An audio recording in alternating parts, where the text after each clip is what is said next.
তাহলে কোনটা এটা করতে পারেনি? লোন অফ রুপিজ এত repaid to ICICI bank, loan repaid করেছো, তার মানে তোমার ব্যাংক ব্যালেন্স তো কমে যাবে, তো ব্যাংক তো ক্রেডিট হবে, লোন তো ডেবিট হবে, লোন ফ্রম আইসিআইসি ব্যাংক। যখন লোন নিয়েছিলে bank account debit two loan from ICICI bank হচ্ছিল, এখন উল্টো হবে, ঠিক আছে?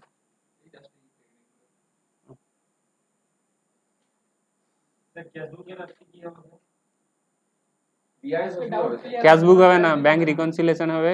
ক্যাশবুকের কিছু নেই, এই তোমার জার্নাল এন্ট্রি জানলে সেটা গিয়ে পোস্টিং করবে, শুধু ক্যাশবুক।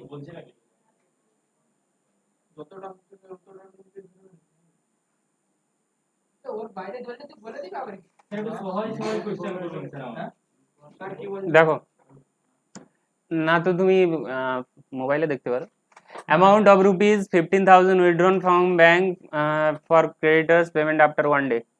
ব্যাংক থেকে তুলেছো, পেমেন্ট করবে একদিন পরে, ক্রেডিটরকে পেমেন্ট করবে, এখন মাত্র তুমি ব্যাংক থেকে তুলেছো, তাহলে এখন এর এন্ট্রি কি হবে? ক্যাশেই থাকবে, cash account debit to bank. তুমি ক্রেডিটরকে পেমেন্ট করে দিয়েছো নাকি? না, ওটা একদিন পরে হবে, ফিউচারে কি হবে সেটা আলাদা, ফিউচারে কি হবে সেটা আলাদা, তোমার এখন বলেছি আফটার 1 ডে, তো payment after, for creditor payment after 1 day, for creditor payment after 1 day, হ্যাঁ সেটাই হবে।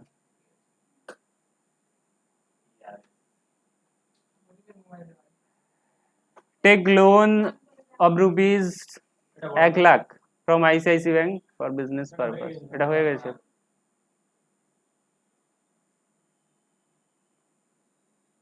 Receive discount from Hirak, discount receive তো ক্রেডিট হবে অলওয়েজ, আর ডিসকাউন্ট রিসিভ কেন ক্রেডিট হয়েছে? তুমি নিশ্চয়ই হিরককে পেমেন্ট করেছো, হিরক ডেবিট হবে। ক্যাশের কথাটা আসছে না, কারণ ও তো শুধু ডিসকাউন্টের পার্টটা বলেছে, ও তো শুধু ডিসকাউন্টের পার্টটা বলেছে না, ও তো বলেনি পুরো অ্যামাউন্ট আমি এত টাকা পে করেছি, ও শুধুমাত্র বলছে আমি কতটা ডিসকাউন্ট পেয়েছি। ও যদি বলতো যে আমি পেমেন্ট করেছি, তাহলে তুমি কি করতে? Hero account debit two discount receive to bank or cash করতে, তাহলে এখানে ক্যাশের, ক্যাশ বা ব্যাংক যেটা সেটা চলে যাবে, মানে সেটা আসবে না, আর বাকি যেটা আছে সেটা তো থাকবেই, হিরক তো থাকবেই আর ডিসকাউন্ট রিসিভ তো থাকবেই।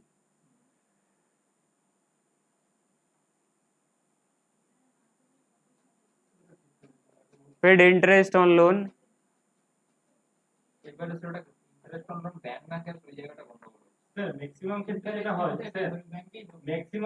যেটা তুমি নর্মালি রুল শিখেছিলে সেটা অ্যাপ্লাই করো। এটা যদি ব্যাংক লোন, ব্যাংক লোন বললে একই হতো ট্রিটমেন্ট, ঠিক আছে? এখানে কিসের থ্রুতে পেমেন্ট হয়েছে লোনটা বলেনি, তার মানে ক্যাশেই হয়েছে, ক্যাশেই হয়েছে ধরে নাও। ব্যাংক অ্যাকাউন্ট যখন, ইন্টারেস্ট ফ্রম ব্যাংক যখন হবে, সেই ক্ষেত্রে তোমার ব্যাংকের অ্যাকাউন্টেই ডিপোজিট হয়, মানে ইন্টারেস্টটা, সেই কারণে ওটা ব্যাংকই করা হবে অলওয়েজ। ব্যাংক থেকে যদি ইন্টারেস্ট পেয়ে থাকো, কিছু না বলা থাকলে সেটা কি হবে? ব্যাংক অ্যাকাউন্টই তো ডেবিট হবে, সেটা আলাদা case. Owner paid labour charges 25,000 in cash for making computer desk for office use. এটা কি বলতে চাই? এক্সট্রা ডেটে দেওয়া যাবে না, অ্যাপ্লিকেশন দিয়ে দেবে, কেন আসনি, কি কারণে।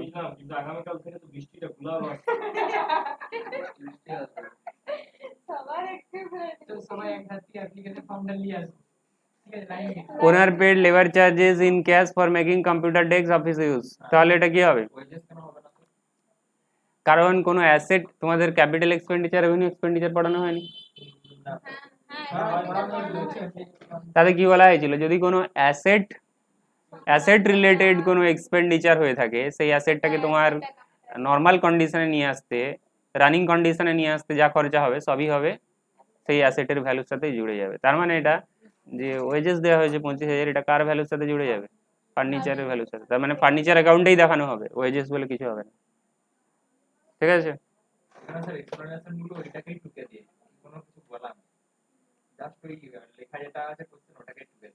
হ্যাঁ, এক্সপ্লেনেশন, আচ্ছা এখানে দেখো ওনার পেড লেবার, এটাই তো আছে। ক্যাশ অফ রুপিস এত ট্রান্সফার টু পেটি cash for purchasing floor cleaning tools. পেটি ক্যাশ, পেটি ক্যাশ থেকে বলেই দিয়েছে, কোথা থেকে দিয়েছে, পেটি ক্যাশ। তাহলে নর্মাল ক্যাশ হবে না, পেটি ক্যাশ হবে। আচ্ছা দাঁড়াও, এখানে বলেছে তো ট্রান্সফার টু পেটি ক্যাশ, এখন পারচেজ হয়নি, এখন পারচেজ হয়নি, ঠিক আছে, এই সিচুয়েশনে পারচেজ হয়নি, পারচেজ হবে ফর পারচেজ। এখন জাস্ট পেটি ক্যাশে ট্রান্সফার করা হয়েছে, কোন ক্যাশ থেকে, মেন ক্যাশিয়ারের কাছ থেকে পেটি ক্যাশিয়ারের কাছে টাকা চলে গেছে, তার মানে মেন ক্যাশ অ্যাকাউন্ট কি হবে, ডেবিট হবে, আর পেটি ক্যাশ অ্যাকাউন্ট ক্রেডিট হবে, বুঝতে পারলে। এখন পারচেজ হয়নি, ফর পারচেজিং, ট্রান্সফারটা কেন করেছো, পারচেজ করবে বলে। কি পারচেজ করবে, ক্লিনিং টুলস।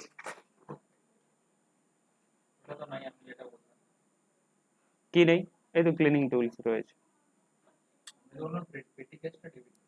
পেটি ক্যাশটা ক্রেডিট হয়ে গেল, ক্রেডিট তো আছে, সরি সরি, পেটি ক্যাশটা তোমার আমার ভুল হয়েছে, পেটি ক্যাশটা তোমার ওখানে পেটি ক্যাশে তো চলে যাচ্ছে, পেটি ক্যাশটা তো বাড়বে, ডেবিট হবে, আর মেন ক্যাশটা ক্রেডিট হবে, মেন ক্যাশ থেকে চলে যাচ্ছে, মেন ক্যাশ থেকে চলে যাচ্ছে।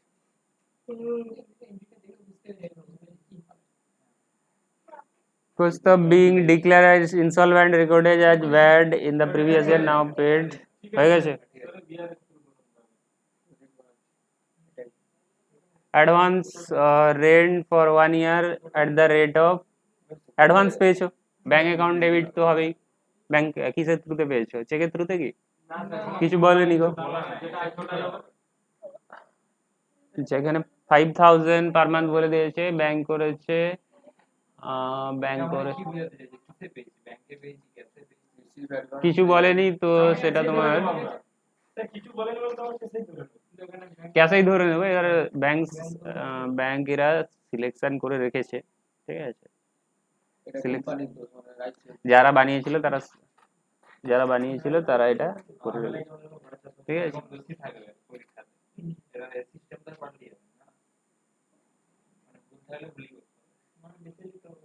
Receive dividend from Delhi private limited, dividend তো ক্রেডিট হবে। ডিভিডেন্ড তুমি কোম্পানির গিয়ে দেখেছো, কোনো শুনেছো কি ডিভিডেন্ড নিতে আমি কোম্পানিতে যাচ্ছি, ব্যাংকেই জমা হয়।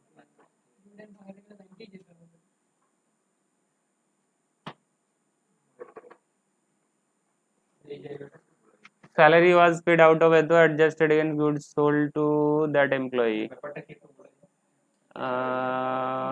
Out of his other adjusted sold to that employee. 9,000 টাকা ছিল, তার মধ্যে পেড 1,000 টাকা অ্যাডজাস্ট করে দিতে।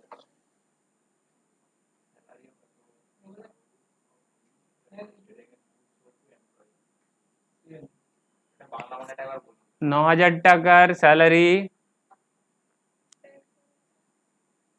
9,000 টাকার স্যালারি এমপ্লয়ি পেত, তার মধ্যে 1,000 টাকা তাকে গুডস দেওয়া হয়েছে, আর 8,000 টাকা ক্যাশে দেওয়া হয়েছে, ক্যাশে বা এখানে হ্যাঁ ক্যাশেই, কিছুই বলেনি মানে ক্যাশে।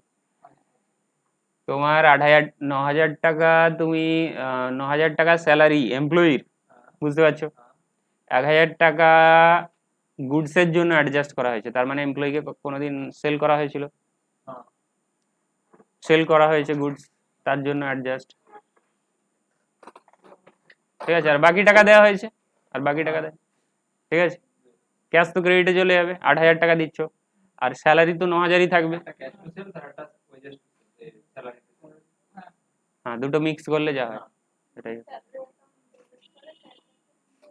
বুঝতে পেরেছো এটা। সেলস তো 1,000ই হবে, স্যালারি তো 9,000ই হবে, ক্যাশটা 8,000 হবে।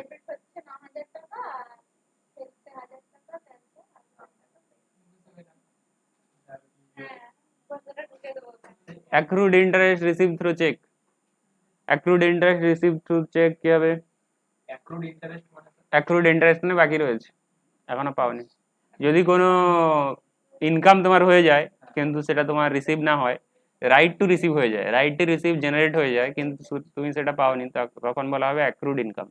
তো এখানে তোমার ইন্টারেস্ট রাইট টু রিসিভ হয়ে গেছে কিন্তু তুমি এখনো পাওনি, হ্যাঁ তোমার জমা হয়নি,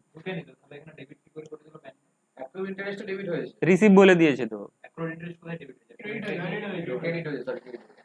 দেখো যখন তোমার মান্থ এন্ডে তোমার সাপোজ তোমাকে বলা হয়েছে তোমার প্রত্যেক মাসে ইন্টারেস্ট ডিউ হয়ে যাবে, তাহলে মান্থের এন্ডে সাপোজ এপ্রিল মাসের এন্ড ডিউ হয়ে গেছে, তোমার ইন্টারেস্ট ডিউ হয়ে গেছে এপ্রিল মান্থের এন্ডে, তার মানে তোমার এন্ট্রি কি হয়ে যাবে অ্যাক্রুড ইন্টারেস্ট, যদি ইন্টারেস্টের কথায় আসো accrued interest account debit to only interest, to only interest, ঠিক আছে।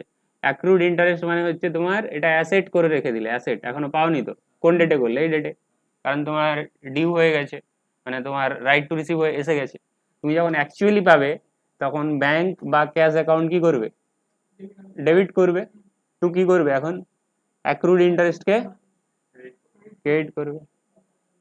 এখন এটাকে অ্যাসেট হিসাবে রাখলে, কারণ যদি পেয়ে যেতে সাথে সাথে যে ডেটে তোমার ডিউ হচ্ছিল, তাহলে এটা ব্যাংক বা ক্যাশ করে দিতে, অ্যাক্রুড ইন্টারেস্ট করে রাখলে যখন পাচ্ছ তখন সেটা ডেবিট টু অ্যাক্রুড ইন্টারেস্ট।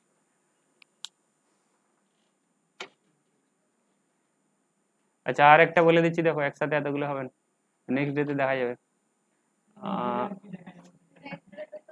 হ্যাঁ তো তারপরে রয়েছে তো bank charge interest, bank charge interest, bank charge interest, bank charge interest মানে ব্যাংক ইন্টারেস্ট চার্জ করেছে, ইন্টারেস্ট নিয়েছে তোমার অ্যাকাউন্ট থেকে, তার মানে ইন্টারেস্ট তোমার খরচা ডেবিট হবে, ব্যাংক ব্যালেন্স কমে যাবে, বাস আজকেই করে দিলাম।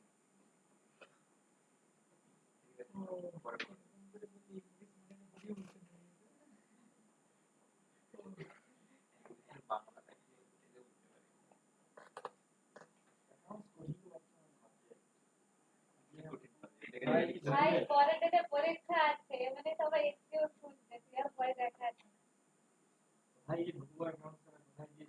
তাহলে পার্টিতে বলে বুধবার দিনে একটা এমন বিশাল ধর্মঘট ডাক যাতে আজকে বন্ধ রাখতে বাধ্য হয়, ঠিক আছে।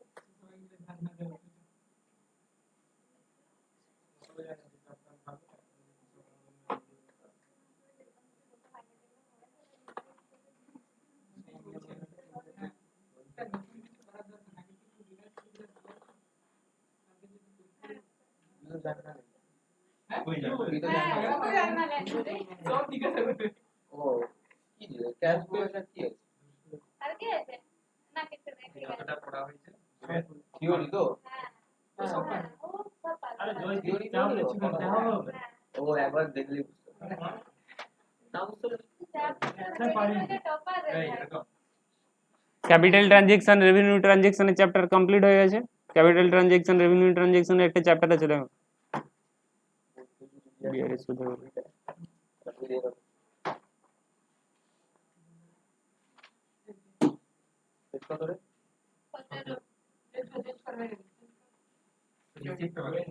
হ্যাঁ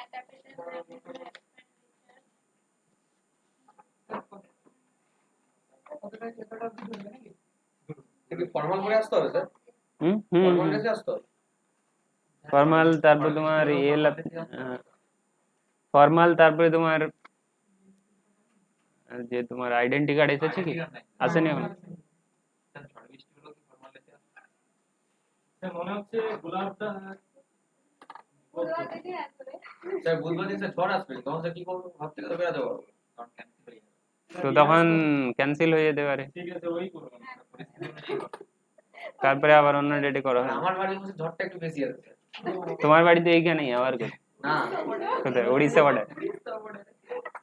কোথা থেকে আসছো তুমি, কোথা থেকে আসছো তুমি? মিদনাপুরেই থাকো?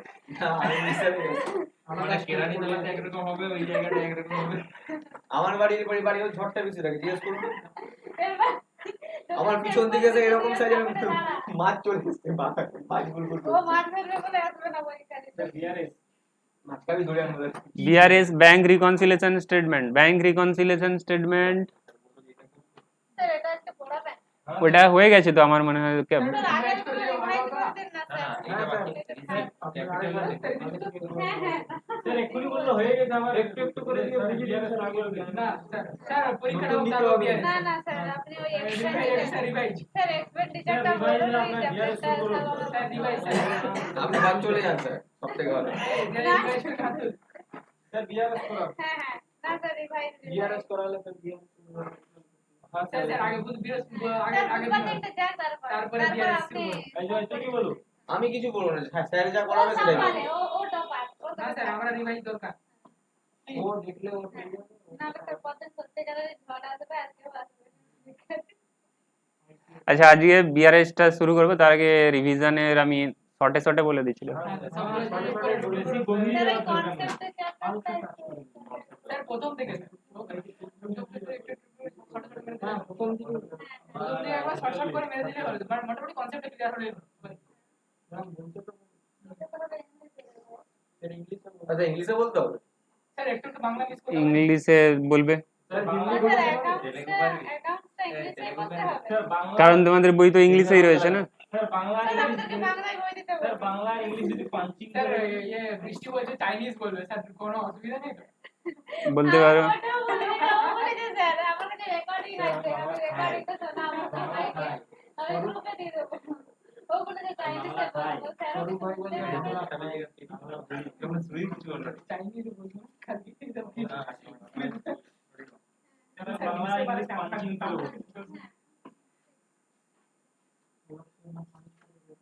এই চ্যাপ্টারটা পড়াতে পড়াতে হট করে বাকি এই যে আর্টিজিয়ান এটা মনে রাখো কতটা বাকি আছে, তারপরে বলে দেবো। তোর কাছে শুধু মনে রাখা সবকিছু ওই দিন স্যার ওয়ান ডে কোশ্চেন করবেন টাইপিং স্কিল কানে বইয়ের উপরে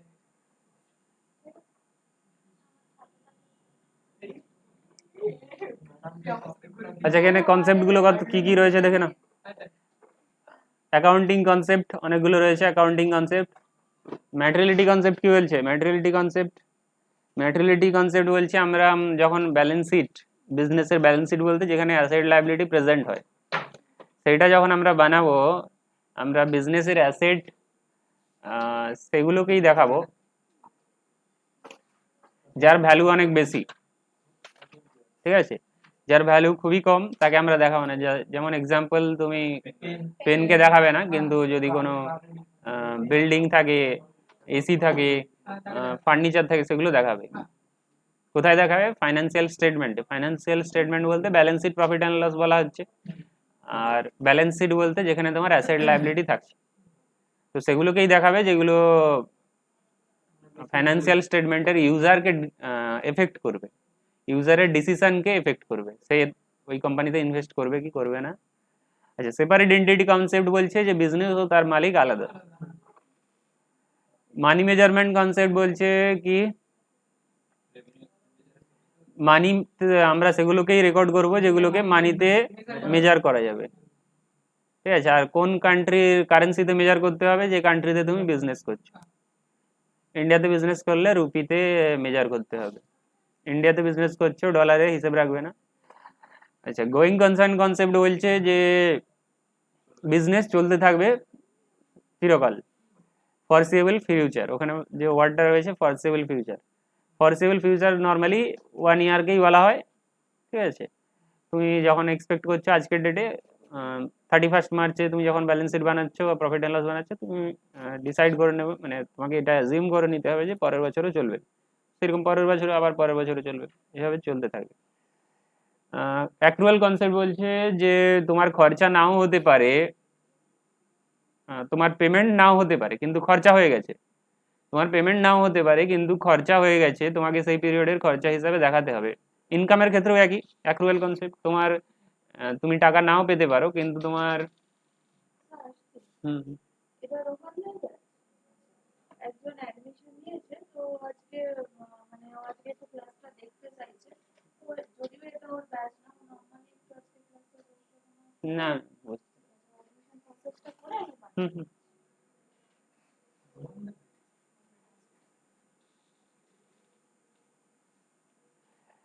আচ্ছা, তাহলে অ্যাক্রুয়াল কনসেপ্ট যে তোমার খরচা মানে পেমেন্ট নাও হতে পারে কিন্তু তোমার খরচা হয়ে গেছে, যেটা পেমেন্ট হয়নি সেটাও ধরে নিতে হবে খরচার মধ্যে, বাকি আছে সেটাও ধরে নিতে হবে খরচার মধ্যে। ইনকাম, টাকা পাওনি কিন্তু ইনকাম হয়ে গেছে, তো যে পোর্শনটার টাকা পাওনি সেটাও ধরে নিতে হবে ইনকামের মধ্যে। হতে পারে তোমার ধরো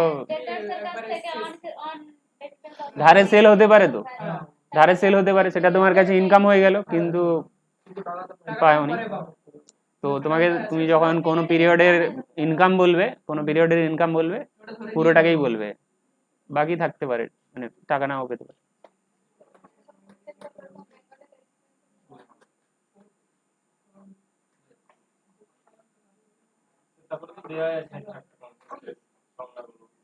আচ্ছা, ম্যাচিং কনসেপ্ট বলছে তুমি কোনো পিরিয়ডে রেজাল্ট বের করতে চাইলে তোমাকে রেভিনিউ নিতে হবে আর এক্সপেন্স নিতে হবে। কি বলছি বলো? তাহলে তুমি কোথায় আছো এখন? ক্লাসরুমে গিয়ে আছো? তাহলে আমি বললাম যে হ্যাঁ, ম্যাচিং কনসেপ্ট কি বলছে বলো? ম্যাচিং কনসেপ্ট বলছে যে তুমি যখন কোনো পিরিয়ডে রেজাল্ট বের করতে চাইবে, সেই পিরিয়ডের এক্সপেন্সের সাথে সেই পিরিয়ডের রেভিনিউ নিতে হবে। তুমি যদি 17 সালের ওখানে যেটা বলা আছে কি তোমাকে রিলেটেড রেভিনিউ নিতে হবে আর রিলেটেড এক্সপেন্স নিতে হবে, তবেই তুমি কোনো পিরিয়ডে রেজাল্ট বের করতে পারবে। রিলেটেড। আচ্ছা, ডুয়াল অ্যাসপেক্ট কনসেপ্টের ইকুয়েশন কি আছে? যে capital asset always liability plus ক্যাপিটালের সমান হবে। যদি কোনো বিজনেসে ক্যাপিটাল লায়াবিলিটি না থাকে তাহলে অ্যাসেট ইজ ইকুয়াল টু কি হবে? ক্যাপিটাল হবে।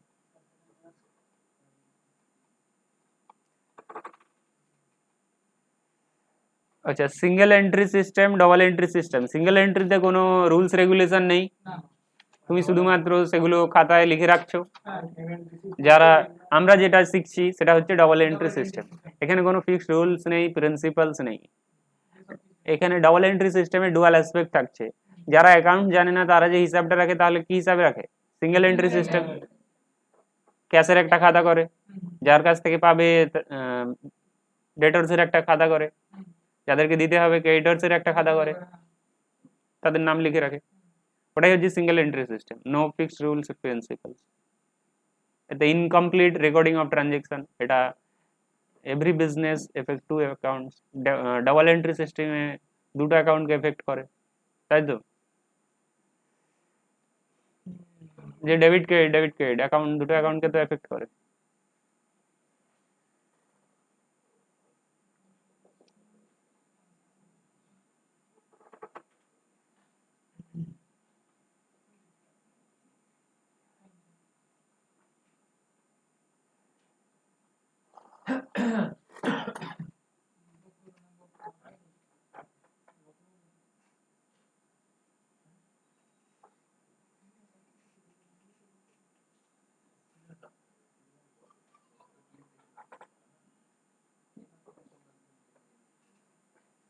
বলতে হবে ইংলিশ, এগুলো পড়ে আসবে, দু এক লাইন করে পড়ে আসবে।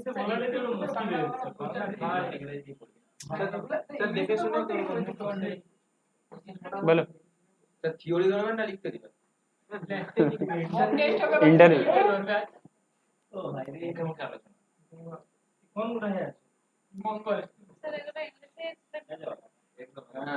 লেখা তো ইংলিশে আছে, বই তো সব ইংলিশে, কিন্তু আমি বোঝানোর সময় তোমাকে বাংলাতে বলে দিলাম। আমি কি ইংলিশে বলবো?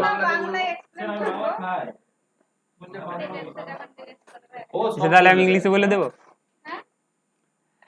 আচ্ছা, বাংলাও বলতে পারো। বাংলাতে হ্যাঁ বলবে, ঠিক আছে। ইংলিশে বাংলায় বললেও হবে, ইংলিশে বললে ভালো, ঠিক আছে। ক্যাপিটাল এক্সপেন্ডিচার,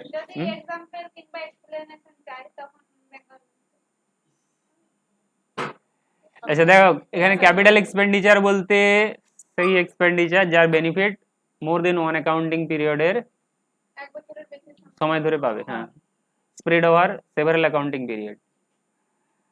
তো এক্সাম্পল রয়েছে, ল্যান্ড যদি কেনো তার বেনিফিট অনেক বছর ধরে পাবে, বিল্ডিং যদি কেনো, তারপর পেট্রোল ড্রাইভেন ইঞ্জিনকে যদি তুমি, আচ্ছা এখানে ক্যাপিটাল এক্সপেন্ডিচারের ডেফিনেশনে আরেকটা বলা ছিল, যদি কোনো এক্সপেন্ডিচার করে তোমার যে এক্সিস্টিং ক্যাপাসিটি ছিল কোনো অ্যাসেটের, সেই ক্যাপাসিটি যদি বাড়ানো যায় তাহলে সেই এক্সপেন্ডিচারকেও আমরা বলবো ক্যাপিটাল এক্সপেন্ডিচার।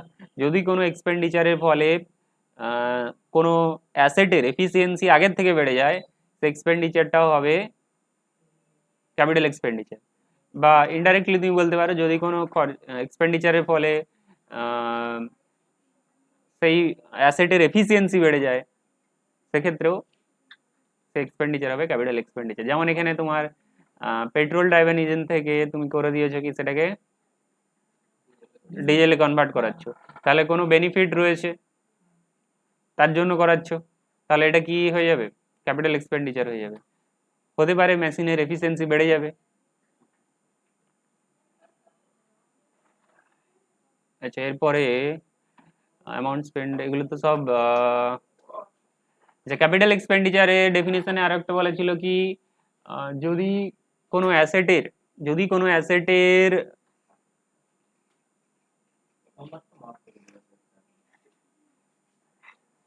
যদি কোনো এক্সপেন্ডিচার করার ফলে ওই অ্যাসেটের রেভিনিউ আর্নিং এর ক্যাপাসিটি বেড়ে যায়, মানে রেভিনিউ ওই এক্সপেন্ডিচার করার আগে যে রেভিনিউ জেনারেট করতো খরচা করার পরে তার থেকে বেশি রেভিনিউ জেনারেট করছে, তাহলে সেই এক্সপেন্ডিচার কি বলা হবে ক্যাপিটাল এক্সপেন্ডিচার।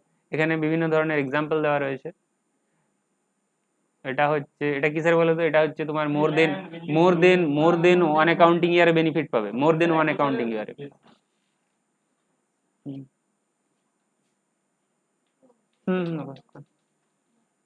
শুনে চলে যাও বস।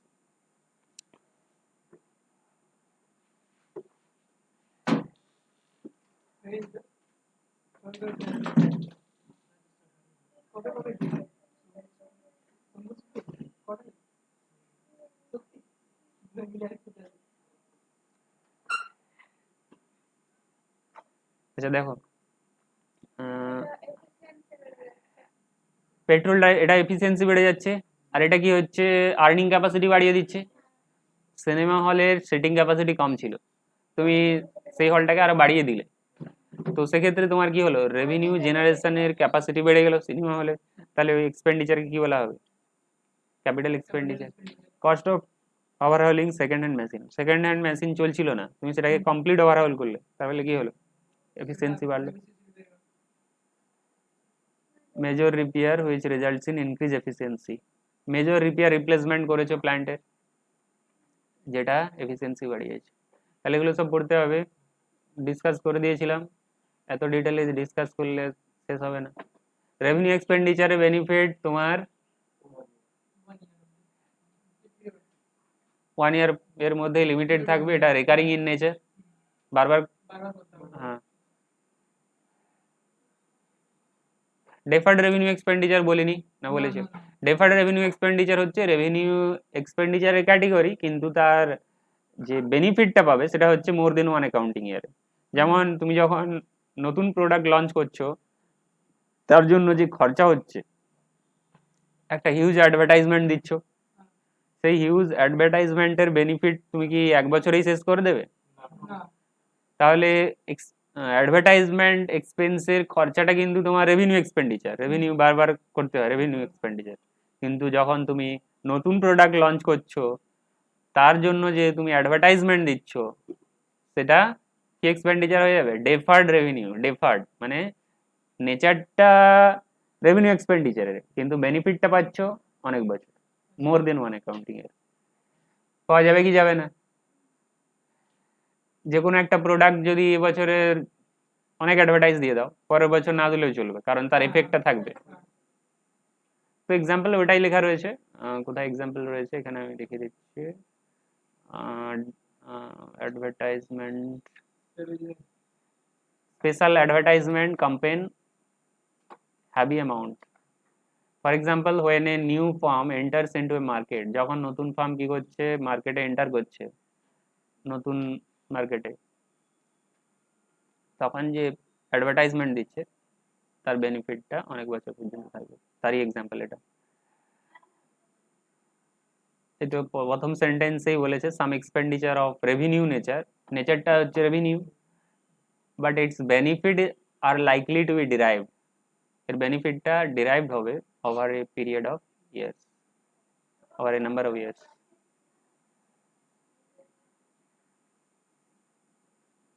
সেখানে তো এক্সাম্পল রয়েছে, তোমাকে ক্লাসিফাই করতে হবে, এখানে ক্লাসিফাই করতে হবে আর কিছু নেই। রিসিপ্ট, রিসিপ্ট বলা হয়নি।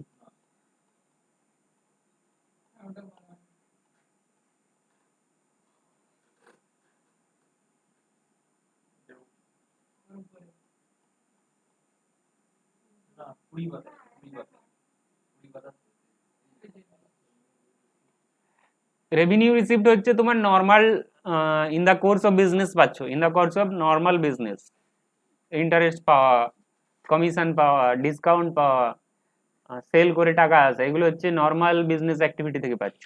এই জন্য লেখা রয়েছে যে রিসিভ তোমার নর্মাল বিজনেস অ্যাক্টিভিটি থেকে পাচ্ছ, in the course of normal business activity, সেটা revenue received in the course of normal business activity. ঠিক আছে, তো যেমন সেল করে পাচ্ছ, ইন্টারেস্ট পাচ্ছ, আর কিছু নেই। রেভিনিউ রিসিপ্ট এর পরে ক্যাপিটাল রিসিপ্ট, যেটা হচ্ছে তোমার, যেটা রেভিনিউ রিসিপ্ট নয় সেটাই হচ্ছে ক্যাপিটাল রিসিপ্ট, যেটা রেভিনিউ রিসিপ্ট নয় সেটাই হচ্ছে ক্যাপিটাল রিসিপ্ট। অ্যাসেট সেল করে টাকা পাচ্ছ, সেটা ক্যাপিটাল রিসিপ্ট। ইনভেস্টমেন্ট সেল করে টাকা পাচ্ছ, সেটা ক্যাপিটাল রিসিপ্ট। ঠিক আছে, আচ্ছা তোমার তুমি কি এই ব্যাচেই অ্যাডিশন হয়েছো নাকি? আচ্ছা, তোমার নাম কি আছে? আর কোন কলেজ? এই ইয়ারে পাস করেছো না? এরই তোমার এই ক্লাসমেট, তোমার মানে ক্লাসমেট ছিল বিকম? ঠিক আছে,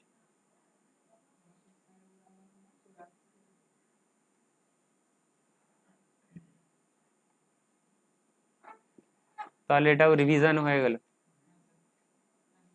কিছুটা কিছুটা বলে দিয়েছে। তো অ্যাকাউন্টিং ডকুমেন্টস, এখানে কি বলেছিলাম যে পারচেজ করতে গেলে প্রথমে কি পাঠাতে হয়? পারচেজ অর্ডারের আগে কি ইনভাইট করতে হয়? কোটেশন ইনভাইট করতে হবে। কোটেশন ইনভাইট করলে তুমি একটা লেটার পাঠালে, ইনভাইটেশন লেটার, ওরা কোটেশন পাঠালো, তুমি দেখলে যে আমার কোন কোটেশনটা সব থেকে সুটেবল হবে, কম্পারিজন করলে, অনেকেই তো কোটেশন পাঠিয়েছে, তারপরে যেটা তোমার বেস্ট লাগলো সেটা সেই সাপ্লায়ারকে তুমি অর্ডার পাঠালে, অর্ডারের পর তারা গুডস পাঠালো, অর্ডার হলে পারচেজ অর্ডার, তারা গুডস পাঠাবে কিসের সাথে? চালানের সাথে, চালান ডকুমেন্ট। যদি অন্য ট্রান্সপোর্টারের থ্রু দিয়ে পাঠায় তখন কি হবে? Consignment note, consignment note. তারপর তুমি গুডস রিসিভ করার পরে কি নোট দেবে? Goods receive note. তারপরে ওরা কনফার্ম হয়ে গেল কি সেল হয়ে গেছে, ওরা কি দেবে? বিল বা ইনভয়েস। ঠিক আছে, ক্যাশে সেল হলে কি হয়? Cash memo. Debit note, credit note কখন? যদি তোমার মনে হয় যে কিছু গুডস রিটার্ন করতে হবে, ডিফেক্টিভ পড়েছে, তখন রিটার্ন করলে তখন তুমি কি নোট দেবে? Debit note. ও কি নোট দেবে তোমাকে? Credit note. ঠিক আছে, ও যদি তুমি যদি ওকে ডেবিট নোট দাও, ও তোমাকে দেবে ক্রেডিট নোট। তারপরে মানির, তুমি তাকে টাকা পেমেন্ট করবে, কি ডকুমেন্ট নেবে? মানি রিসিপ্ট। তুমি পেমেন্ট করতে পারো এনইএফটি, আরটিজিএস, চেক, ড্রাফট। সেই চেকটা তুমি কোথায় নিয়ে জমা করবে? তার জন্য কি ডকুমেন্ট লাগবে? Deposit slip. ঠিক আছে, এগুলোই জিজ্ঞাসা করা হবে। গুডস রিসিভ নোট কি, ডেবিট নোট কি, ক্রেডিট নোট কি, চেক কত রকমের হয়? চেক কত রকমের হয়? বিআরআর চেক, বিআরআর চেকে কি লেখা থাকবে? অর বিআরআর। অর্ডার চেক কি লেখা থাকবে? Or order. বিআরআর চেক যে কেউ নিয়ে গেলে পেয়ে যাবে টাকা। অর্ডার চেকে যার নাম লেখা রয়েছে প্লাস যাকে এন্ডোর্স করা হবে, কি এন্ডোর্স টু র্যাম, সে পাবে। ক্রস চেক, ক্রস চেক বলতে তুমি যখন একটা অর্ডার চেক বা বিআরআর চেককে, অর্ডার চেক বা বিআরআর চেককে তুমি যখন অ্যাকাউন্ট পে করতে চাইছো, মানে অ্যাকাউন্টেই টাকাটা যাবে, কাউন্টারে পাবে না, তখন ক্রস করে দিতে হবে। ক্রস করার রুলস দেখেছো যে কিভাবে ক্রস করতে হয়? কর্নারে, top left hand corner, top left hand কর্নারে তুমি ক্রস করে দেবে, প্যারালাল লাইন, এই যে উপরে লেখা হয়েছে। বিআরআর চেক হয়ে গেল, অর্ডার চেক হয়ে গেল, ক্রস চেক হয়ে গেল। পোস্ট ডেটেড মানে তুমি ফিউচারের কোনো ডেট যদি মেনশন করো সেটা হচ্ছে post dated cheque. Stale cheque মানে তুমি 3 মাসের পরে প্রেজেন্ট করছো, 3 মাসের মধ্যে নিয়ে যাচ্ছ না। ডিজোনার অনেকগুলো কারণেই হতে পারে, তোমার যে চেক দিয়েছে তার অ্যাকাউন্টে টাকা নেই, ইনসাফিসিয়েন্সি অফ ফান্ড, ও পেমেন্ট করতে না বলে দিয়েছে, স্টপ পেমেন্ট, ডিসক্রিপেন্সি, চেকে কোনো কাটাকাটি রয়েছে, ল্যাপস অফ টাইম, 3 মাসের পরে নিয়ে গেছো সেজন্য ডিসঅনার হতে পারে, ওভার রাইটিং রয়েছে বা ক্রসিং রয়েছে, একটা বলেছিলাম ক্রসিং, এখানে কি বলা হচ্ছে, এখানে ক্রসিংটা কিন্তু আলাদা রকম। এখানে বলেছিলাম কি যে ধরো একটা, হ্যাঁ, বাড়ির কেউ ক্রস করে দিয়েছে, কোনো ছেলে। চেক কিভাবে ক্যান্সেল করতে হয়, ক্যান্সেল এইভাবে করতে হয়। হ্যাঁ, তো ক্যান্সেল চেক কেন লাগে, তুমি যখন কাউকে ব্যাংকের ডিটেলস দিতে চাইছো তখন এটা যদি ক্যান্সেল করে দিয়ে দাও তাহলে তোমাকে আর কিছু বলতে হবে না, এটা থেকেই সে জানতে পেরে যাবে, এটাই প্রুফ হয়ে যাবে কি তোমার অ্যাকাউন্ট রয়েছে, সে অ্যাকাউন্টের ডিটেলস পেয়ে যাবে। CTS cheque, CTS cheque transaction system কি বলেছিলাম যে ফিজিক্যাল চেক এখন নিয়ে যাওয়া হচ্ছে না, এখন ইলেকট্রনিক ইমেজ পাঠানো হচ্ছে। এই যে ফিজিক্যাল চেকের ফ্লোটা স্টপ হয়ে গেছে, এটাকেই বলা হচ্ছে চেক ট্রানজেকশন সিস্টেম। এতে বেনিফিট কি হচ্ছে, অ্যাকাউন্ট হোল্ডারকেও বেনিফিট রয়েছে, সেদিক অ্যাকাউন্ট হোল্ডারের দিক থেকে কম সময়ের মধ্যে তোমার, হ্যাঁ, চেক চুরি হওয়ার ভয় নেই, ব্যাংকের দিক থেকে অপারেটিং সাইকেল কম হয়ে যাচ্ছে, অ্যাকাউন্ট হোল্ডারের দিক থেকে কম টাইমে তোমার টাকা ক্রেডিট হয়ে যাচ্ছে, এইসব রয়েছে। আচ্ছা সিটিএস চেকে, আচ্ছা CTS cheque, cheque transaction system আসার ফলে তোমার নতুন ধরনের চেক, যাতে কি এই যে তোমার একটা স্তরের মতো রয়েছে, এটা তোমার কি বলা হচ্ছে, 4 নম্বরে কি লেখা আছে, ভয়েড পেন্টোগ্রাফ, ভয়েড পেন্টোগ্রাফ, ওইখানে স্ক্যান করা হয় ওই জায়গাটা, ভয়েড পেন্টোগ্রাফ। আচ্ছা ওটা সিকিউরিটির জন্য দেওয়া রয়েছে। ম্যাগনেটিক ইঙ্ক ক্যারেক্টার রিকগনিশন, এটা হচ্ছে ব্যাংকের সুবিধার, ব্যাংক ব্যাংক ইউজ করে টাকা পাঠানোর জন্য, আইএফএস কোডকে ইউজ করে, কাস্টমার ইউজ করে টাকা পাঠানোর জন্য, এমআইসিআর কোড ইউজ করে ব্যাংক, এক ব্যাংক থেকে অন্য ব্যাংকে টাকা পাঠানোর জন্য এমআইসিআর কোড ইউজ করে। এমআইসিআর কোড 9 ডিজিটের হয়, প্রথম 3টে রিপ্রেজেন্ট করে সিটি কোড, তারপরে 3টে রিপ্রেজেন্ট করে ব্যাংক কোড, তারপরে 3টে রিপ্রেজেন্ট করে ব্রাঞ্চ কোড।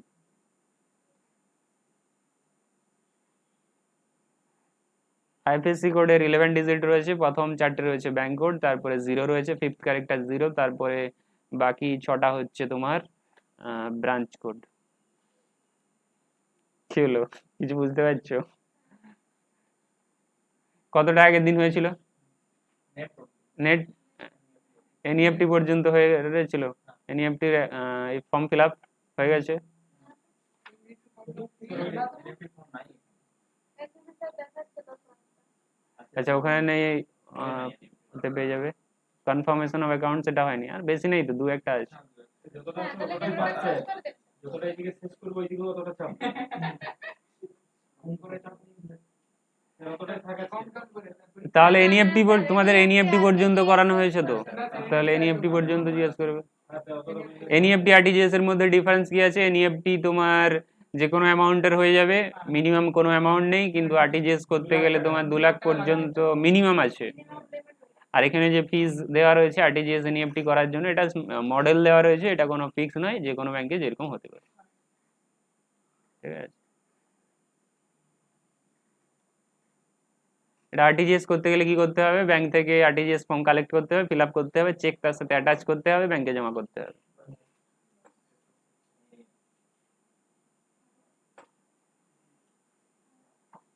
আচ্ছা ডিপোজিট এটা আর বলছি না, চলো। টাকা ছিল তোটা হয়েছিল ওটাই থাকবে এখন এটা সব লোড দিয়ে হ্যাঁ যেটা বলেছিল আর কি যে এনএফটি আর আরটিজিএস ডিফারেন্সটা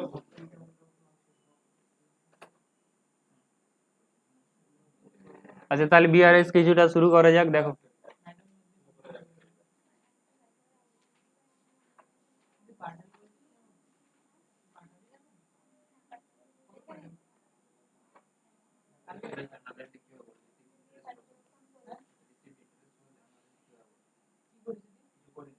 cash account debit to interest account, payment cash account debit to interest account, cash account debit to interest, हां सर रिसीव इंटरेस्ट सर वो बोलते हैं रिसीव इंटरेस्ट है जर्नल एंट्री हमने cash account debit to interest हो ना sir bank होगी ना cash receive interest from bank বলেছে কি, कैश अकाउंट তাহলে डेबिट ক্যাশ टू করবে, बैंक इंटरेस्ट रुपीस ক্যাশ করতে পারো, কারণ এখানে তো যদি ব্যাংক ব্যাংক বলতে তার মানে ব্যাংক থেকেই পাবে। Bank account debit interest sir bank ही जमा না ক্যাশ টু ইন্টারেস্ট ওখানে তো ব্যাংক বলেনি, receive interest from bank, receive interest from bank বলেছে কি? ও বলেছে শুধু রিসিভ ইন্টারেস্ট। হতে পারে তুমি কাউকে ধার দিয়েছিলে, টাকা দিয়ে তার ইন্টারেস্ট দিচ্ছি, তাহলে শুধু ইন্টারেস্ট দিচ্ছি। ব্যাংক থেকে কি দিচ্ছে? ব্যাংক থেকে তো দিচ্ছে শুধু বলে টু ক্যাশ টু ব্যাংক করবে, cash to cash to interest. আচ্ছা দেখো এদিকে, ব্যাংক বলেনি আমাকে। ক্যাশ টু করো না তুমি ইন্টারেস্ট আচ্ছা ব্যাংক রিকনসিলিয়েশন স্টেটমেন্ট, রিকনসিলিয়েশন যেখানে ওয়ার্ডটা থাকবে সেখানে বুঝতে হবে কিছু মিসম্যাচের ব্যাপার রয়েছে, মিলাতে হবে রিকনসিলিয়েশন। তো এখানে ব্যাংক রিকনসিলিয়েশন বলতে কি বোঝাতে চাইছে? যে ব্যাংকের ব্যালেন্স মিলছে না, ব্যাংকের ব্যালেন্স মিলছে না। যখনই তুমি দেখবে যে রিকনসিলিয়েশন ওয়ার্ডটা রয়েছে তার মানে কোনো কিছু মিসম্যাচ রয়েছে। তো ব্যাংক রিকনসিলিয়েশন মানে কি বোঝাচ্ছে? যে ব্যাংকের ব্যালেন্সের মিসম্যাচ রয়েছে। ব্যাংকের ব্যালেন্সের কিসের সাথে কিসের মিসম্যাচ রয়েছে? তোমার ব্যাংকের যে অ্যাকাউন্ট রয়েছে তাতে যে ডেবিট ক্রেডিট হচ্ছে সেখানে তো একটা ব্যালেন্স থাকবে, যেটাকে আমরা কি বলছি? পাসবই। তো সেখানে যে ব্যালেন্সটা দেখাচ্ছে, আর তুমি যে ক্যাশ বুক মেনটেন করছো, ক্যাশ বুকে কি কলাম থাকে? ব্যাংক কলাম থাকে। সেখান থেকেও কি তুমি কি জানতে পারো? ব্যাংকের ব্যালেন্স জানতে পারো। তাহলে ক্যাশ বইতে যে ব্যাংকের কলাম রয়েছে, ডবল কলাম ক্যাশ বুকে, ট্রিপল কলাম ক্যাশ বুকে যে ব্যাংকের কলাম রয়েছে, সেখান থেকে যে ব্যাংকের ব্যালেন্স জানতে পারছো, সেখানের ব্যালেন্স আর তোমার যে ব্যাংকের অ্যাকাউন্ট রয়েছে ওখানে যে ব্যালেন্সটা দেখাচ্ছে, দুটো ম্যাচ হওয়ার কথা, ম্যাচ হওয়ার কথা, কিন্তু তোমার ম্যাচ হচ্ছে না। তাহলে কি হতে পারে? কি কি কারণে ম্যাচ না হতে পারে? তোমাকে খুঁজে বার করতে হবে কি কারণে ম্যাচ হচ্ছে না, আর সেটাকেই দেখাতে হবে যে এই কারণে আমার ম্যাচ হচ্ছে না। ক্যাশ বইয়ের হিসাবে এত ব্যালেন্স দেখাচ্ছে, আর পাস বইয়ের হিসাবে এত ব্যালেন্সই দেখাচ্ছে, মানে ব্যাংকের অ্যাকাউন্টের হিসাবে। তো এই কারণে মিলছে না, ওটাই হচ্ছে ব্যাংক রিকনসিলিয়েশন স্টেটমেন্ট। তাহলে ব্যাংক রিকনসিলিয়েশন স্টেটমেন্টে তোমাকে দেখতে হবে যে আমার কি কি কারণে মিলছে না। ব্যাংকের অ্যাকাউন্টে একটা ব্যালেন্স দেখাচ্ছে আর ক্যাশ বইতে একটা ব্যালেন্স দেখাচ্ছে। ক্যাশ বইয়ের ব্যাংক কলামে যে টু ব্যালেন্স সিডি বলে থাকে, ব্যাংকের কলামটাতে ম্যাচ হওয়ার কথা। আমি যদি 31শে মার্চ যদি ব্যাংকের ব্যালেন্স চেক করি ক্যাশ বই থেকে, আবার পাস বই থেকে, ব্যাংক মানে যেখানে ব্যাংকের অ্যাকাউন্ট রয়েছে সেখান থেকে ম্যাচ হওয়ার কথা, কিন্তু মিলছে না। কি কি কারণে মিলছে না আমাকে খুঁজে বার করতে হবে, সেটাই দেখাতে হবে একটা স্টেটমেন্ট ফরম্যাটে, যে এই কারণে মিলছে না। ওটাই হচ্ছে ব্যাংক রিকনসিলিয়েশন স্টেটমেন্ট।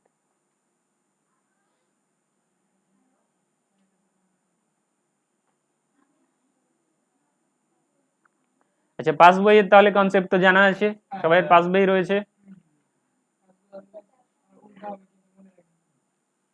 আর ব্যাংক পাস বই ব্যাংক স্টেটমেন্ট একই জিনিস। ব্যাংক স্টেটমেন্ট এটা তোমার কারেন্ট অ্যাকাউন্টের ক্ষেত্রে ইউজ হয়, পাস বই সেভিংস এর ক্ষেত্রে ইউজ হয়, একই জিনিস। তোমার ডেবিট ক্রেডিট হচ্ছে অ্যাকাউন্ট থেকে, টাকা যাচ্ছে বেরোচ্ছে। পাস বই সেভিংস অ্যাকাউন্টে দেয়, একটা বই প্রিন্ট করে দেয়, কিন্তু কারেন্ট অ্যাকাউন্টে এরকম কোনো বই দেয় না, তোমাকে স্টেটমেন্ট পাঠিয়ে দেয়, মানে পিডিএফ পাঠিয়ে দেয়। আমরা এখানে যেটা নিয়ে পড়বো সেটা হচ্ছে কারেন্ট অ্যাকাউন্ট নিয়ে ডিল করব, কারণ বিজনেসে তো সেভিংস অ্যাকাউন্ট থাকছে না, কারেন্ট অ্যাকাউন্ট।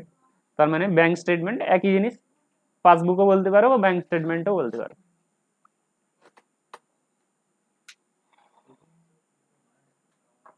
अकाउंट तो चार होगा সেভিংস মানে আমরা যখন सेविंग ठीक चलती আমানো স্থায়ী আমানো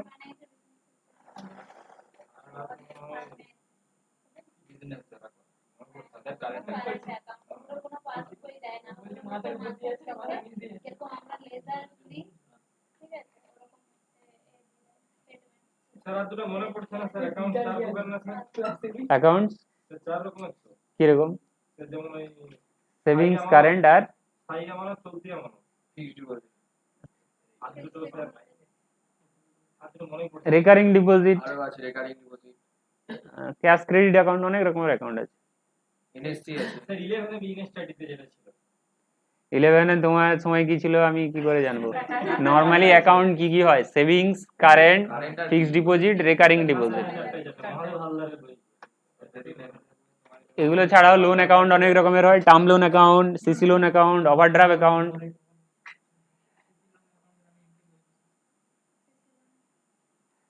আচ্ছা তাহলে cashbook, passbook,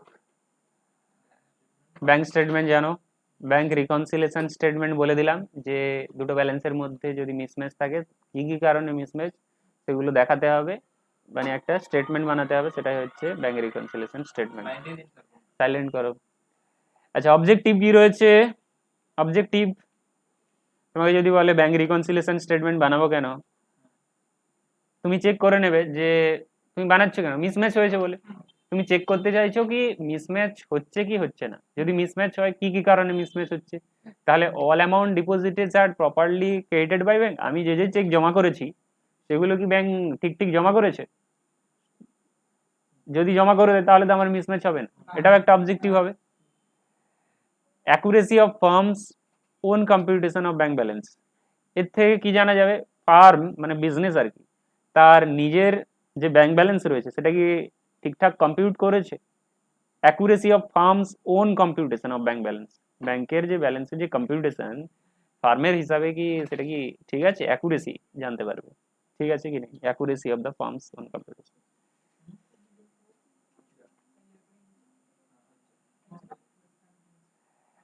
all payment made by bank are properly charged to bank account maintained by us।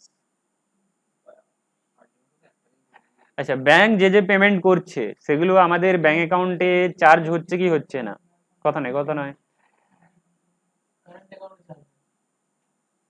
হ্যাঁ, কারেন্ট অ্যাকাউন্টে চার্জ হয়। All payment made by bank properly charge. আচ্ছা, ব্যাংক যে পেমেন্ট গুলো দিচ্ছে সেগুলো কি ব্যাংক অ্যাকাউন্টে দেখাচ্ছে, রিফ্লেক্ট হচ্ছে? এগুলো সব normal general point. Opening closing balance carried by bank are correctly computed। ব্যাংকের ব্যালেন্সের যে ওপেনিং ব্যালেন্স, ওপেনিং ক্লোজিং তো হয়, মাসের শেষে ক্লোজিং আবার শুরুতে ওপেনিং, তাহলে সেগুলো কি কারেক্টলি কম্পিউট হচ্ছে? তুমি এগুলো কি থেকে জানতে পারবে, যদি তুমি স্টেটমেন্ট থেকে মেলাও তাহলেই জানতে পারবে। নিজের কম্পিউটেশন প্লাস ব্যাংকের যে কম্পিউটেশন রয়েছে যদি মেলাও তবেই তো জানতে পারবে এইসব। আচ্ছা, কি কি কারণে মিসম্যাচ হতে পারে, কি কি কারণে মিসম্যাচ হতে পারে বলো। তুমি ধরো চেক পাঠিয়েছো কিন্তু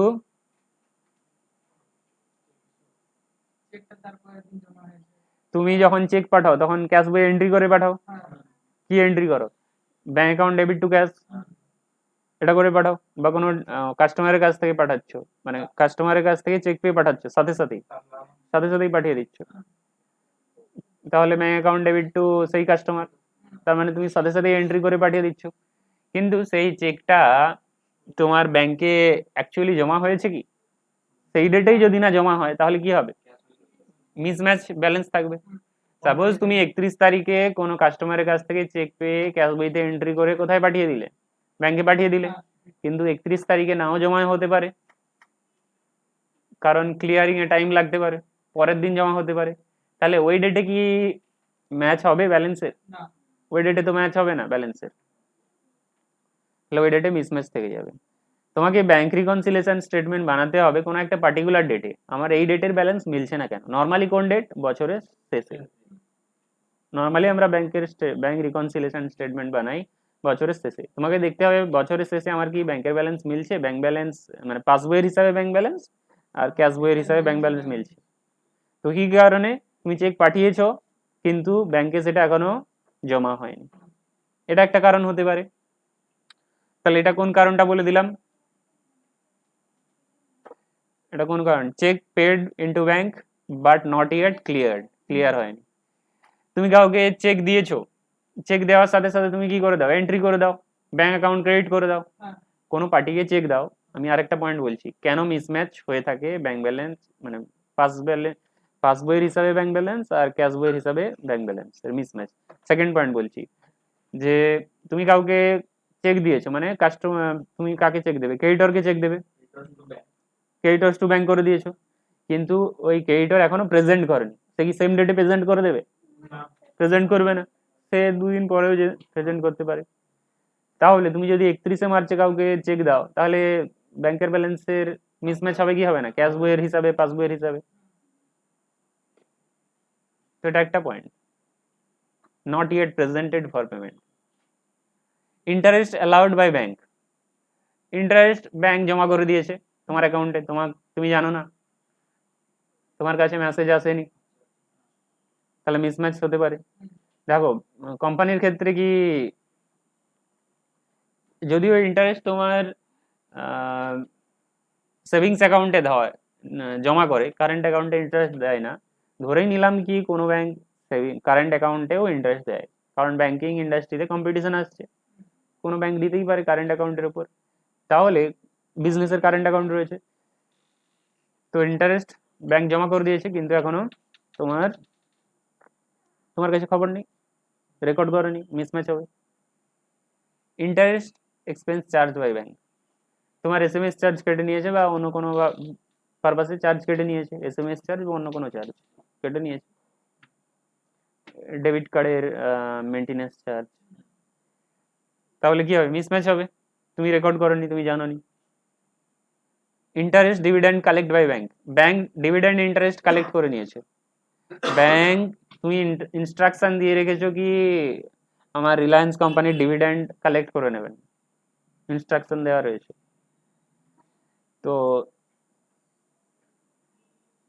তাহলে কখন কালেক্ট হয়েছে, কোন ডেটে কালেক্ট হয়েছে, তোমার কাছে যদি না ইনফরমেশন থাকে, তুমি কালেক্ট করে নিতে বলেছো, এবার ব্যাংক রিলায়েন্স কোম্পানির সাথে বুঝে নেবে যে কবে দেবে, কি হবে না হবে, তো তোমার হয়ে কালেক্ট করে নিয়েছে, স্যার তুমি জানো না। বলো। ধরুন আমার কোনো বিজনেস আছে, ধরুন আমার কোনো কোম্পানি আছে, ঠিক আছে, তো হুম। আমার কাস্টমারের কাছ থেকে আমি টাকা পাবো, সেই দায়িত্বটা যদি আমার ব্যাংকে দিই যে আমার কাস্টমার টাকাটা তুলে আনবে, ব্যাংক সেই কাজটা করবে, কাজটা করবে, তার জন্য ফিজ নেবে, তো নেবে নেবে, ঠিক আছে। তুমি করে দেখবে, ছোট বিজনেসের ক্ষেত্রে হয় না, যখন বড় বড় কোম্পানি বড় কোম্পানি যখন ব্যাংকের সাথে টাই আপ করে, তাদের কাজ করে দেয়, তো কনসেপ্টটা তো থাকছেই যে ব্যাংক অন্যের কাজ ইনস্ট্রাকশন অনুযায়ী করে দেয়,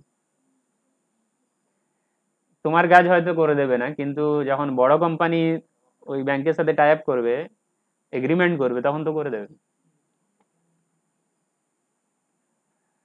শুনে থাকবে যে ব্যাংকে আধার কার্ড হচ্ছে, তো ব্যাংক তাহলে সরকারের কাজ কেন করবে, সরকার বলেছে যে ব্যাংকে করতে হবে, সরকারের সাথে ব্যাংকের টাই আপ রয়েছে, তো সেই জন্য করে দিচ্ছে, আর একটা প্রাইভেটে হচ্ছে স্যার, প্রাইভেটেও হচ্ছে, প্রাইভেট ব্যাংক না, সাইবার ক্যাফের মতন সাইবার ক্যাফে আগে হচ্ছিল, এখন বন্ধ করেছে, খুলেছে আরেকটা। আবার আমি নিজে খুলেছে, তুমি নিজে করে নিয়েছো, এজেন্সি নিয়ে নিয়েছো, না, আমার আচ্ছা। আধারের নাম্বারটাই বললাম, আমার আধার কার্ডটা হারিয়ে গেছে, অ্যাড্রেসটা দিয়ে দিত। নাম্বারটা আছে পাঠিয়ে দেবো। এদিকে দেখো, আধার আধার কার্ডে মোবাইল নাম্বার যোগ করে রাখবে, তাহলে অটো ডাউনলোড করে নিতে পারবে পরে। আমার করা আছে। Direct payment by bank under standing order, এই দেখো যেটা এখনই ডিসকাস করলে এটাই, তুমি স্ট্যান্ডিং অর্ডার দিয়ে রেখেছো, ইনস্ট্রাকশন দিয়ে রেখেছো, স্ট্যান্ডিং ইনস্ট্রাকশন দিয়ে রেখেছো কি ব্যাংক তুমি পেমেন্ট করে দেবে টাইমলি, টাইমলি ক্রেডিটরকে পেমেন্ট করে দেবে বা কোনো খরচা পেমেন্ট করে দেবে, কিন্তু তুমি সেটা রেকর্ড করনি, তোমার নলেজে নেই, ঠিক আছে, রেকর্ড করনি। এখন অটো পেমেন্ট সিস্টেম আছে জানো তো, অটো পেমেন্ট সিস্টেমে তুমি যে ডেট মেনশন করে রাখবে, ওখানে তোমার অটোমেটিক টাকা কেটে নেবে, পেমেন্ট হয়ে যাবে, কিন্তু তুমি যদি সেটা রেকর্ড করতে ভুলে যাও ক্যাশ বইতে, তাহলে কি হবে, মিসম্যাচ হবে কোনো রেটে।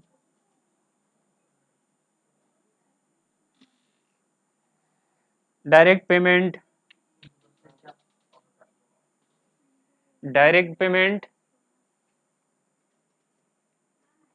ইনটু ব্যাংক বাই কাস্টমার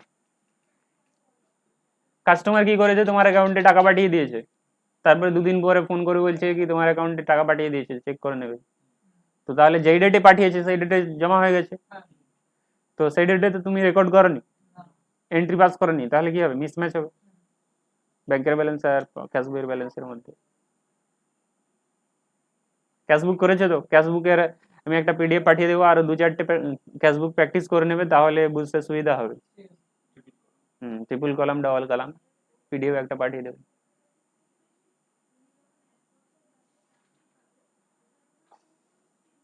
ক্যাশবুকের পরের চ্যাপ্টার কেন বুঝতে পারছো, আগে ক্যাশবুক করতে হবে, তারপরে ব্যাংক রিকনসিলিয়েশন।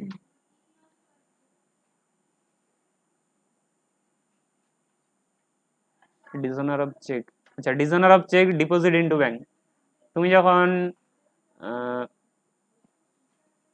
ব্যাংকে চেক জমা করো কাস্টমারের কাছ থেকে পেয়ে, তুমি তো এন্ট্রি করে পাঠিয়ে দিয়েছো, কিন্তু ব্যাংক দেখলো কি কোনো কারণে ডিসঅনার হয়ে গেল চেকটা, মানে তোমার অ্যাকাউন্টে টাকা জমা হলো না।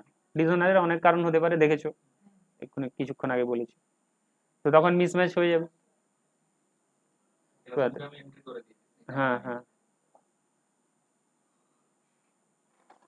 আচ্ছা, যে ব্যাংক রিকনসিলিয়েশন বানানোর যে ফরম্যাট রয়েছে ওটা হচ্ছে এটা, এটা হচ্ছে স্ট্যান্ডার্ড ফরম্যাট। প্রথমত ব্যাংক ব্যালেন্স দেয়াই থাকবে। তোমাকে একটা ব্যালেন্স দিয়ে স্টার্ট করতে হবে, তুমি দুটো ব্যালেন্স পাচ্ছ, তোমার ক্যাশ বইয়ের হিসাবে একটা ব্যালেন্স, ব্যাংকের ব্যালেন্স, আর পাস বইয়ে মানে ব্যাংকে যেটা রয়েছে মানে ব্যাংকের অ্যাকাউন্টে, হ্যাঁ স্টার্টিং না, যে কোনো ডেটে, যে কোনো ডেটে আমরা নর্মালি 31 মার্চেরটাই নেব।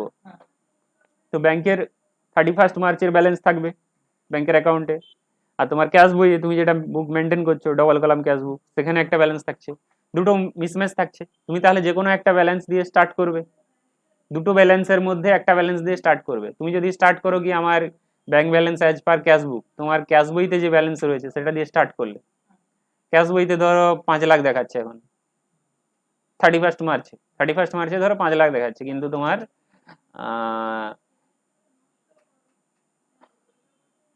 পাস বইতে দেখাচ্ছে 6 লাখ। তাহলে তুমি তো ভাববে কি আমার তো ভালো 6 লাখ আছে, এখানে তো 5 লাখ আছে, কিন্তু ক্যাশ বইয়ের হিসাবে 5 লাখ, তুমি যে বইটা মেনটেন করছো ডাবল কলাম ক্যাশ বই, সেখানে 5 লাখ দেখাচ্ছে ব্যাংকের ব্যালেন্স, কিন্তু এখানে পাস বইতে রয়েছে 6 লাখ। তো অডিটর তোমাকে সাইন করবে না, অডিটর তোমার যে অ্যাকাউন্টস রয়েছে তাতে সাইন করবে না যদি এটা মিসম্যাচ থাকে। তোমাকে দেখাতে হবে মিসম্যাচের কারণ, ঠিক আছে? তো তার জন্য তোমাকে বানাতে হবে ব্যাংক রিকনসিলিয়েশন স্টেটমেন্ট, কেন মিসম্যাচ রয়েছে। তো দেখো কিছু আইটেম তোমাকে অ্যাড করতে হবে, কোন ব্যালেন্সের সাথে, ক্যাশ বইয়ের ব্যালেন্সের সাথে। এগুলো কি, যেগুলো অ্যাড হলো এগুলো হচ্ছে কারণ, কি কারণে তোমার মিসম্যাচ হয়েছে অ্যাড করতে হবে। কিছু কারণ রিজনকে তোমাকে কি করতে হবে, কিছু কজেস অফ ডিফারেন্সকে লেস করতে হবে। তাহলে দুটো ব্যালেন্স রয়েছে তুমি দেখলে, এখানে একটা ব্যালেন্স আর উপরে একটা ব্যালেন্স, এর সাথে কিছু আইটেম অ্যাড হবে, কিছু কারণ কজেস অফ ডিফারেন্স অ্যাড হবে, কিছু কজেস অফ ডিফারেন্স মাইনাস হবে। তাহলে কি হবে, তোমার মিলে যাবে, আলটিমেটলি মিলে যাবে। মানে তুমি স্টার্ট করেছো 5 লাখ দিয়ে, এন্ড হবে 6 লাখ দিয়ে, কিছু অ্যাড হবে কিছু লেস হবে। তাহলে কোনগুলো অ্যাড হবে কোনগুলো লেস হবে, না ওইভাবে না। যদি আমি ক্যাশ বুক দিয়ে স্টার্ট করি, কোনো কারণে যদি ক্যাশ বইয়ের ব্যালেন্স বেড়ে থাকে আমি কি করব, সেটাকে কমাবো, তার মানে লেসে লিখবো। কোনো আমি ক্যাশ বইয়ের ব্যালেন্স ধরে স্টার্ট করেছি, ক্যাশ বইয়ের ব্যালেন্স ধরো 5 লাখ দিয়ে স্টার্ট করেছি, আমার এই ফরম্যাটটা স্টার্ট করেছি ক্যাশ বইয়ের ব্যালেন্স ধরে 5 লাখ। কোনো কোনো এন্ট্রির কারণে যদি ক্যাশ বইয়ের ব্যালেন্স বেড়ে থাকে তাহলে আমি কোথায় লিখবো, লেসে লিখবো। কোনো এন্ট্রির কারণে মানে না এন্ট্রি করার কারণে, কোনো কারণে যদি যদি ক্যাশ বইয়ের ব্যালেন্স কমে থাকে তাহলে কি করব, বাড়াবো। তাহলে আমি এক্সাম্পল দিতে পারি, সাপোজ ক্যাশ বই ধরো 5 লাখ দেখাচ্ছে, সাপোজ তুমি একটা পার্টি কি করেছে তোমার অ্যাকাউন্টে ডাইরেক্টলি জমা করে দিয়েছে, তোমাকে ইনফর্ম করেনি, তোমাকে পার্টি ডাইরেক্টলি তোমার অ্যাকাউন্টে জমা করে দিয়েছে, কিন্তু পার্টি ইনফর্ম করেনি যে জমা করে দিয়েছি, তুমি তাহলে কি ক্যাশ বইতে রেকর্ড করতে পারোনি। তাহলে এইটার জন্য কোনটা বেশি হয়ে থাকবে বলো, ক্যাশ বইয়ের ব্যালেন্স বেড়ে থাকবে কি কমে থাকবে, কমে থাকবে। তাহলে অ্যাডে লিখতে হবে,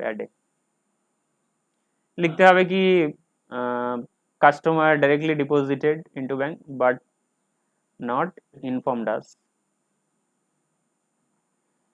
কোনো এন্ট্রির কারণে মানে কোনো ট্রানজেকশন না রেকর্ড করার কারণে যদি, বা রেকর্ড করার কারণে, কোনো কারণে যদি তোমার ক্যাশ বইয়ের ব্যালেন্স বেড়ে থাকে যেটা দিয়ে স্টার্ট করেছিলে, ক্যাশ বইয়ের ব্যালেন্স ব্যাংক ব্যালেন্স এখানে ব্যাংক ব্যালেন্সই অনলি, যদি বেড়ে থাকে তাহলে কমাবো, কমে থাকলে বাড়াবো। তাহলে আমি যে এক্সাম্পলটা দিলাম এই এক্সাম্পলে ক্যাশ বইয়ের ব্যালেন্স কমেছিল, সেই জন্য আমাকে অ্যাডে লিখতে হবে। আরো একটা এক্সাম্পল দিচ্ছি, যে ব্যাংক কি করেছে, তোমার অ্যাকাউন্টে ইন্টারেস্ট ক্রেডিট করে দিয়েছে, তাহলে এই সিচুয়েশনে কোনটা বেড়ে থাকবে? ব্যাংক ব্যালেন্স বেড়ে থাকবে, মানে bank balance as per bank statement বেড়ে থাকবে। তাহলে আমার ক্যাশ ব্যালেন্সের কি হবে, মানে bank balance as per cash বুক কি হবে, bank balance as per cash বুক কি হবে, কমে আছে, তাহলে অ্যাডে লিখতে হবে। ফরম্যাটটা এটাই, এবার তোমাকে ডিসাইড করতে হবে কি আমি অ্যাডে লিখবো কি লেসে লিখবো।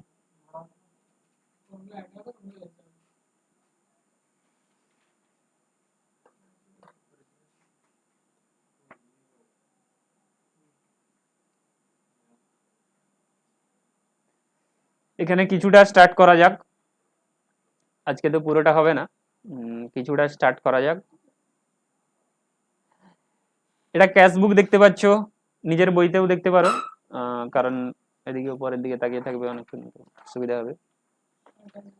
ক্যাশ বুক ব্যাংক কলাম দেখতে পাচ্ছ, ওপেনিং ব্যালেন্স কত আছে? 15,000। এটা কোন বইতে দেখাচ্ছে? ক্যাশ বুকে। ব্যাংক কলাম, ব্যাংক কলামই তো বলেছে।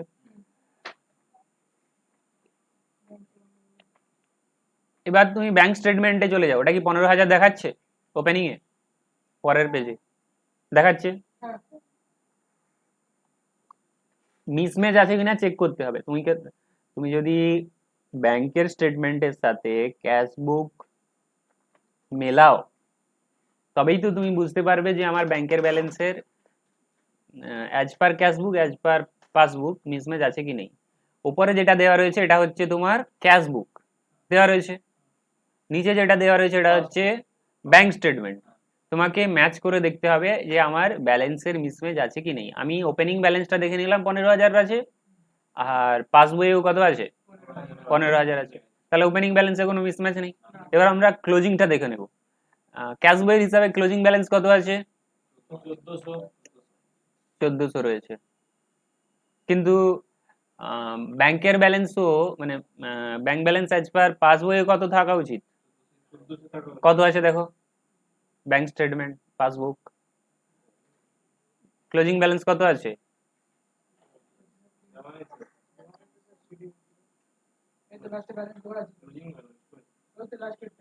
পাসবই এর আগে কে কে দেখোনি বলো?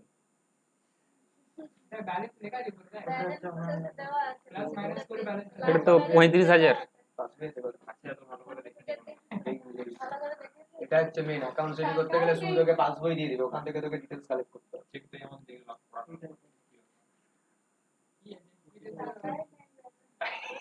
তাহলে ওপেনিং এ তো 15,000, ওখানে 15,000 ছিল, এখানেও 15,000। ক্লোজিং এ ওখানে কত দেখলে? ওখানে 1400, এখানে 25,300। তাহলে আমার মিসম্যাচ রয়েছে। কবে মিসম্যাচ রয়েছে? তোমাকে একটা ব্যাংক রিকনসিলিয়েশন একটা পার্টিকুলার ডেটে বানাতে হয়, তাহলে তোমার বছরের শেষে আমি নর্মালি বলেছি, তাহলে 31 মার্চে তোমার মিসম্যাচ রয়েছে, তাহলে রিকনসিলিয়েশন স্টেটমেন্ট বানাতে হবে। কোন ডেটে বানাতে হবে? 31 মার্চ, কারণ এটা হচ্ছে বছরের শেষ, বছরের শেষেই তোমার মিসম্যাচ রয়েছে। আর বছরের শেষে তোমার ব্যালেন্স শিট বানাতে হয়, যেখানে তুমি দেখাও যে অ্যাসেট কত আছে, আমার বিজনেসের লায়াবিলিটি কত আছে।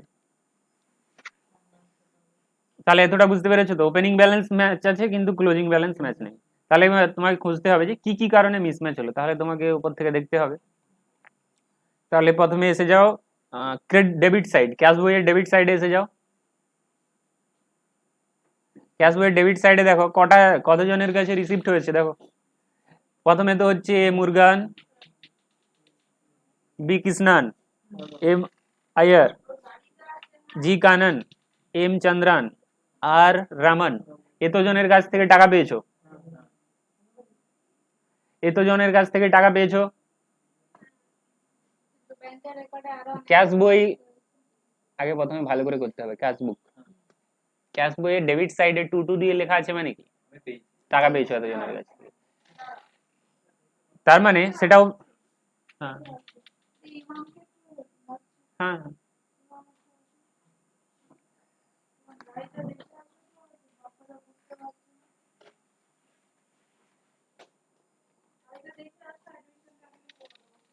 আচ্ছা, তাহলে কতজন আছে? 6 জন, 6 জনের কাছ থেকে টাকা এসেছে।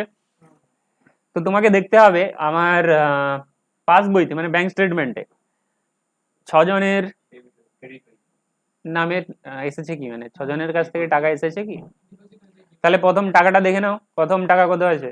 এ মুরগান 2000 আছে, 2500, 1500, 14000।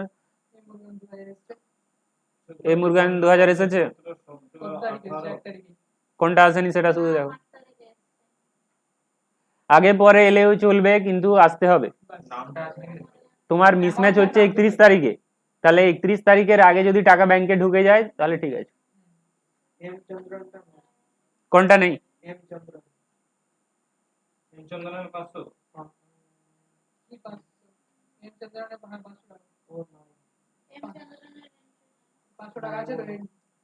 কোথায়?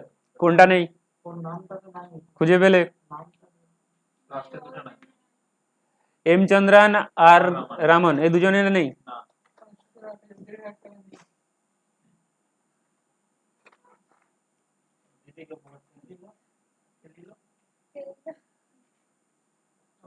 রামচন্দ্র ঠিক বলেছে, এই দুটোই। কি হলো তুমি হাত গুটিয়ে বসে আছো কেন, কাজ করো। এই দুটোই তো, এই দুটোই নেই। তাহলে এই দুটো চেক না জমা হওয়ার কারণে, এই দুটো তো চেক, তো এদের কাছ থেকে চেক পেয়েছো নিশ্চয়ই। চেক তাহলে তুমি ক্যাশ বইতে এন্ট্রি করে পাঠিয়ে দিয়েছো, কিন্তু এখনো জমা হয়নি। কেন জমানো হয়নি? দেখো 30, 31 আছে না মাসের শেষে, হয়তো পরের মাসে জমা হয়েছে। এই ব্যাচটা কি অনলাইনে কিছু ক্লাস হচ্ছে? অনলাইনে কিছু হচ্ছে না, রে- তুমি সঙ্গে বাস্তবায়নে ফোন করে ওদের রেকর্ডিং রয়েছে, ওরা দেখে নেবে, শেয়ার করে দেবে।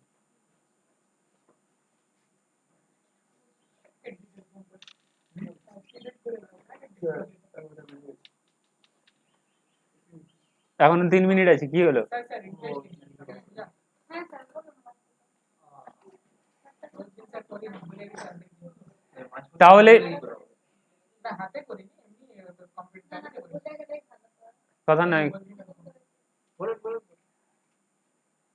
তাহলে দুজনের চেকের এন্ট্রি কোথায় দেখতে পাচ্ছ না? পাসবুকে দেখতে পাচ্ছ না। তাহলে ওই দুটো চেকের জন্য তোমার কি হচ্ছে? মিসম্যাচ হচ্ছে। আরো কারণে মিসম্যাচ আছে, কিন্তু তাদের মধ্যে ওই দুটো তো চেক, ওই দুটো কারণেই হচ্ছে মিসম্যাচ। অনেকগুলো কারণেই মিসম্যাচ হয়েছে, তার মধ্যে ওটা একটা কারণ। এই দুজনের চেক জমা হয়নি।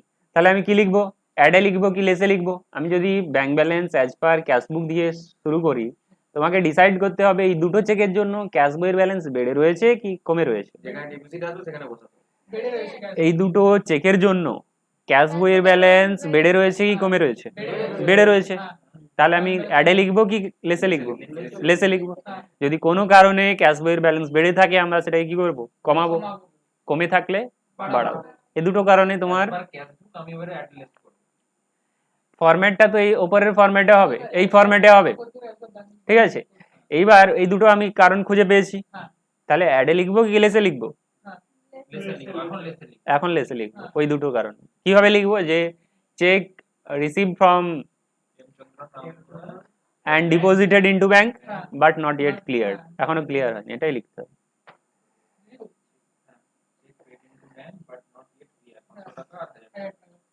আচ্ছা, এরপরে এই সাইডে সব পেমেন্ট আছে, তাহলে আজকে পেমেন্ট আর দেখছি না, নেক্সট ডেতে পেমেন্টের সাইড দেখবো। হ্যাঁ, এদিকে দেখো, আমার তো রিসিভের সাইড দেখা হয়ে গেল, রিসিভের সাইড ওদিকে দেখে নিলাম, পেমেন্টের সাইড দেখবো, আর ওদিকে উইথড্রলের সাইড দেখবো, আবার পাসবইয়ে গিয়ে দেখতে হবে, অনেক কাজ আছে। চলো। স্যার আমার একটা জিনিস জিজ্ঞেস করতে স্যার একটু দয়া করে বুধবার দিন সহজ সহজ